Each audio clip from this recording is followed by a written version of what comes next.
The engineer's wake-up call.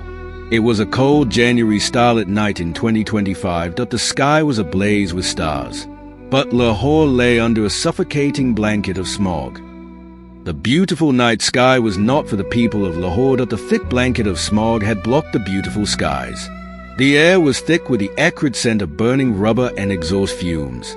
Rizwan, an engineer, tossed restlessly in his humble home.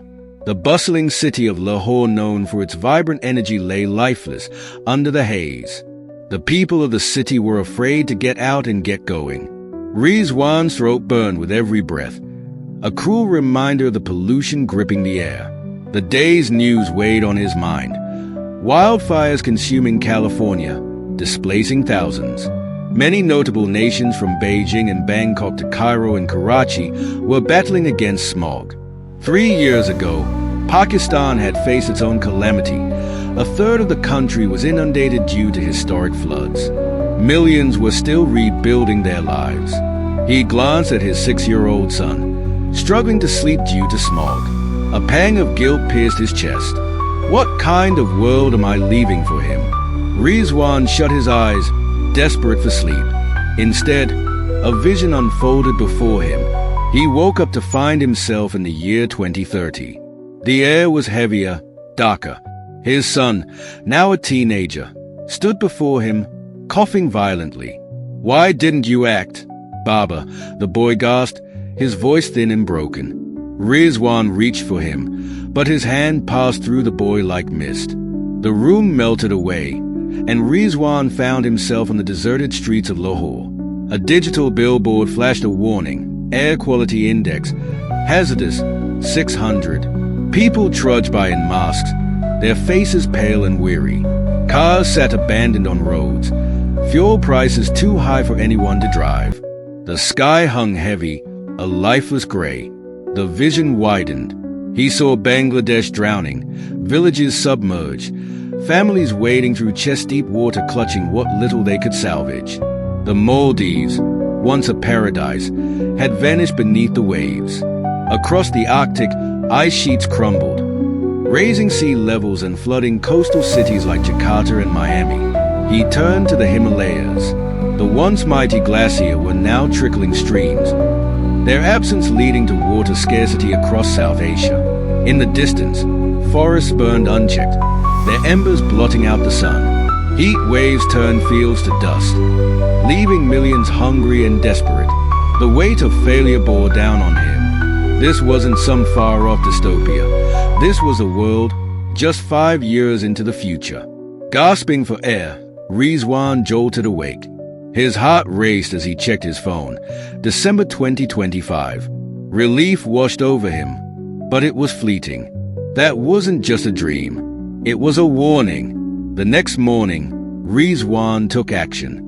He began speaking to neighbors about walking and cycling instead of driving. He explained that emissions from engines and industries is damaging our environment and harming our health. It's all due to fossil fuels like coal, gas, and oil. Every step counts, he told them. Cleaner air starts with us. He visited schools, urging children to walk to class or bike with their friends. Rizwan promoted the adoption of energy-efficient appliances, LED lights, energy-saving fans, and insulated windows, and demonstrated how conserving energy could ease both bills and emissions. Unplug what you're not using, he said, and optimize every watt. He asked neighbors to install rooftop solar panels. The sun can power our homes, he said at community meetings. We don't have to rely on fossil fuels anymore. Videos of families installing solar panels and planting rooftop gardens went viral, spreading the message far beyond Lahore. To inspire further change, Rizwan advocated for electric vehicles, setting up workshops to teach people how to maintain and charge EVs. It's not just about cars, he said. It's about a healthier, quieter, and greener city. The impact was gradual but visible. By 2028, Lahore's streets had transformed.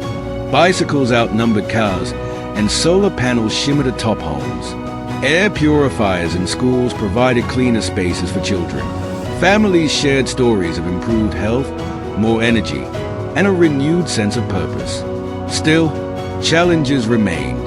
Climate disasters around the world continued to take lives and destroy livelihoods. Yet the movement Rizwan had sparked gave people hope that change, though slow, was possible.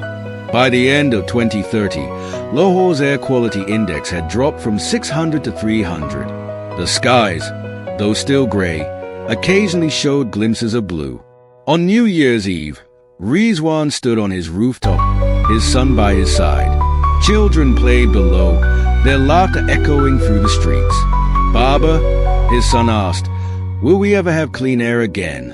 Rizwan smiled, placing a hand on his son's shoulder. "We will," he said. "It's a long road, but as long as we keep walking, we'll get there."